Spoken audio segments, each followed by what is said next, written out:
Wah, saya telat sih.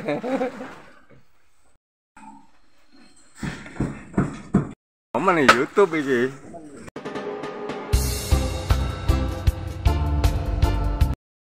Memahami struktur dan proses pembuatan kolam renang. Kolam renang yang hampir seluruhnya terisi air harus tetap stabil agar tidak bocor atau rembes dengan mudah. Kestabilan pondasi bangunan adalah kunci untuk menjaga ketahanan kolam renang dalam jangka waktu yang lama. Dalam pembangunan kolam renang, sangat penting menggunakan produk waterproofing untuk menyatukan keramik khusus kolam renang atau batu alam. Hal ini memastikan struktur konstruksi tetap kuat dan tahan terhadap kebocoran. Dalam artikel ini, kita akan menjelaskan secara menyeluruh tentang struktur kolam renang dan proses pembuatannya. Tujuannya adalah memberikan pemahaman yang jelas kepada Anda tentang bagaimana membangun kolam renang yang kokoh dan aman. Mengetahui hal-hal penting seputar pembuatan konstruksi kolam renang sangat berguna. Cara dan tahapan yang benar akan menghasilkan konstruksi yang kuat. Memiliki kolam renang pribadi di rumah menjadi impian bagi banyak orang, tetapi pembangunan kolam renang tidak boleh dilakukan secara sembarangan. Ada persyaratan pembangunan kolam renang yang sebaiknya dipenuhi agar proses pembuatannya berjalan lancar dan memberikan hasil sesuai dengan yang diharapkan. Konstruksi kolam renang secara umum terdiri dari dua macam, yaitu commercial pool dan domestic pool dengan fungsi masing-masing. Domestic pool merupakan kolam renang yang dibangun di lahan pribadi dan hanya untuk pribadi. Kolam ini juga disebut dengan private pool atau residential pool. Sementara itu commercial pool merupakan kolam yang dirancang untuk digunakan banyak orang atau juga sering disebut kolam renang publik. Beberapa contoh desain kolam renang publik adalah whirlpool, jacuzzi, competition pool, dan water park. Tipe konstruksi kolam renang. Jika dilihat dari tahap proses pembuatan kolam renang, konstruksinya terdiri dari dua macam yakni kolam pabrikan dan kolam beton. Kolam renang pabrikan terdiri dari dua tipe yakni ski pole panel dan modulo pole panel.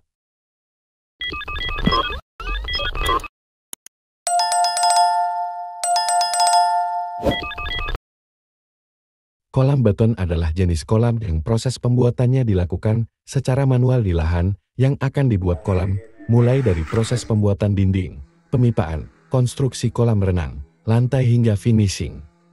Sementara itu kolam pabrikan adalah kolam yang konstruksinya dibuat di pabrik dan nantinya tinggal dirangkai di tempat pembuatan. Beberapa bahan finishing yang digunakan antara lain adalah liner, mosaik tile, batu alam, dan keramik. Tipe sirkulasi kolam. Dilihat dari sirkulasinya, konstruksi kolam renang terdiri dari dua macam, yaitu skimmer pool dan overflow pool. Skimmer pool merupakan alat yang didesain untuk menghilangkan kotoran atau debu di permukaan kolam secara kontinu dan mengembalikannya lewat filter sebagai bagian sistem sirkulasi. Pada tipe sirkulasi ini 80% aliran filtrasi melalui skimmer, aliran filtrasi melalui inlet 100%, dan aliran filtrasi melalui main drain 20%. Overflow pool. Ini adalah kolam renang dengan sistem aliran flow yang mendorong bagian permukaan air sehingga terjadi sistem resirkulasi dengan satu sisi air meluap. Pada tipe ini, aliran filtrasi melalui inlet mencapai 100%, aliran filtrasi melalui main drain 10%, dan aliran filtrasi melalui gutter 90%. Kolam renang overflow sendiri masih dikelompokkan lagi menjadi beberapa jenis seperti flush atau zero EG, infinity pool, traditional overflow, underflow, dan raised overflow. Sistem filtrasi. Berdasarkan aturan struktur standar, konstruksi kolam renang harus memenuhi beberapa unsur pendukung seperti filter, pompa sirkulasi, sistem resirkulasi, flow fitting, balance tank, sistem pemipaan, fitting, dan valve. Water treatment dan perawatan. Pengolahan air kolam renang dibagi menjadi 3 metode yaitu semi-otomatis, manual, dan full otomatis. Water treatment semi-otomatis menggunakan alat chemical feeder. Takaran manual dilakukan dengan menambahkan chemical yang menggunakan takaran tangan atau alat yang digunakan. Sementara itu full otomatis dapat menggunakan alat dosing pump yang mengontrol kadar air secara otomatis dan dilengkapi sensor yang sudah diatur. Syarat konstruksi kolam renang yang bagus dan kokoh. Membangun kolam renang yang memenuhi syarat merupakan hal yang wajib dilakukan. Ini penting agar kolam renang yang dibangun dalam prosesnya berjalan lancar. Selain itu, memenuhi persyaratan pembangunan kolam juga dapat memberi kemudahan bagi para pekerja agar dapat membangun kolam sesuai dengan harapan pemiliknya. Selain itu, pemenuhan syarat pembangunan kolam renang juga dapat mengurangi resiko kegagalan fungsi kolam yang dibuat. Berikut ini adalah beberapa syarat yang wajib dipenuhi saat membangun kolam renang agar sesuai dengan keinginan. Tersedianya lahan sesuai kebutuhan. Kolam renang yang baik idealnya dibuat dengan memenuhi lahan yang diperlukan. Lahan yang dipilih tergantung dari jenis kolam yang akan dibuat. Lahan yang ideal untuk membangun kolam renang minimal adalah 3 x 7 meter. Ukuran ini dipilih berdasarkan pertimbangan kenyamanan gerak saat berenang, tetapi Anda tetap bisa membuat kolam renang dengan lahan yang berukuran lebih kecil. Penggunaan listrik. Kolam renang memerlukan pompa air yang dapat memutar air agar kondisi air di kolam selalu dalam kondisi bersih.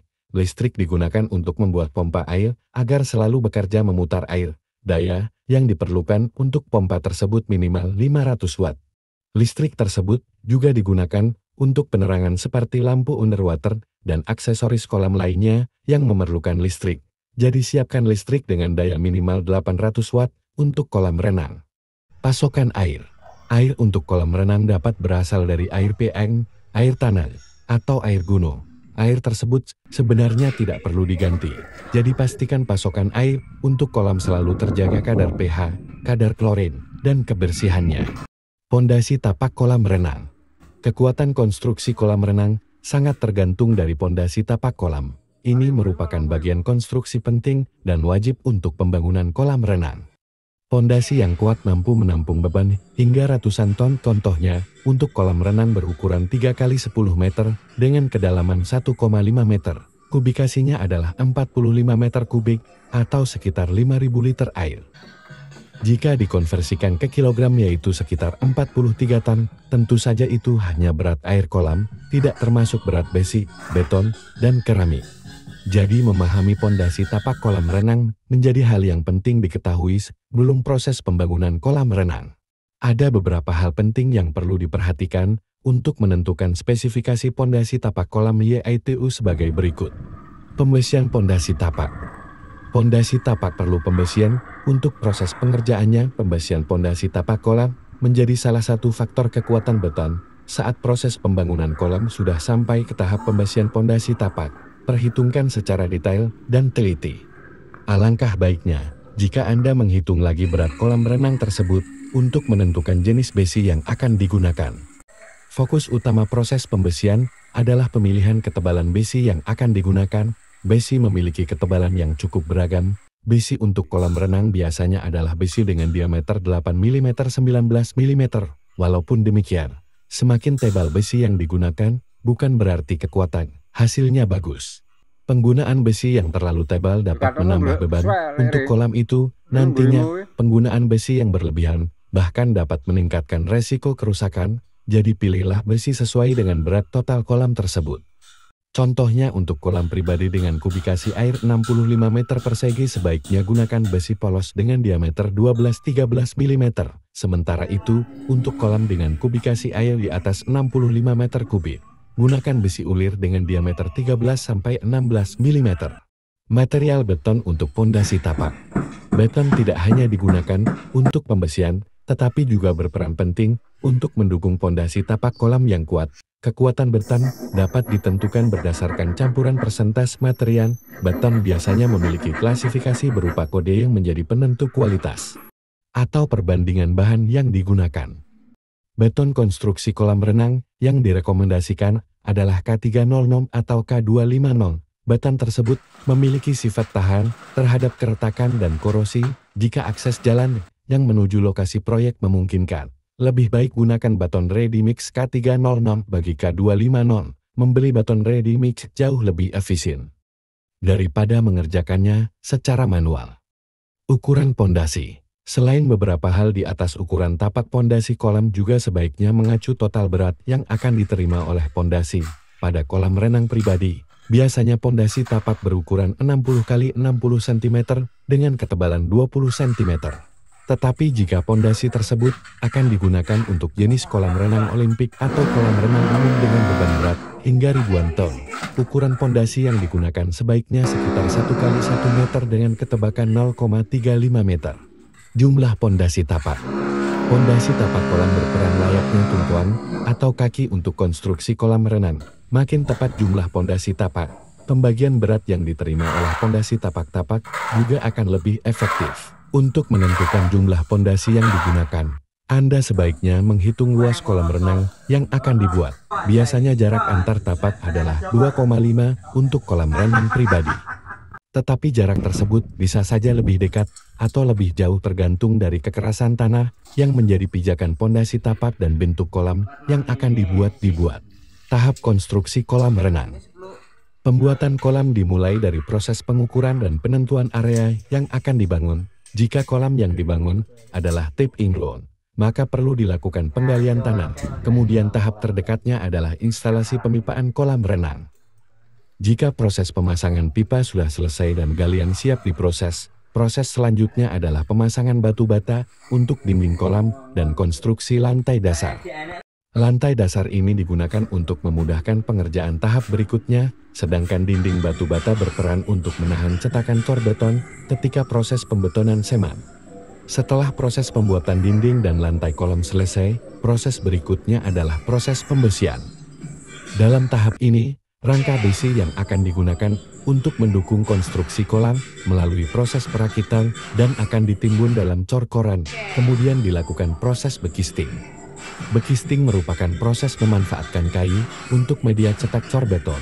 Pada tahap bekisting, setiap bagian kolam yang akan dicor beton harus dibuat bekisting dulu. Setelah tahap bekisting, proses berikutnya adalah pengecoran beton untuk dinding dan lantai. Jika proses pengecoran sudah selesai, beton sudah mengeras, dan umur beton sudah layak dibuka, bekisting selanjutnya akan dibongkar. Proses pembongkaran tersebut juga harus berhati-hati jika sampai terjadi kesalahan. Permukaan beton nanti akan rusak. Setelah bekisting dilepas, nanti akan dilakukan lapisan waterproofing.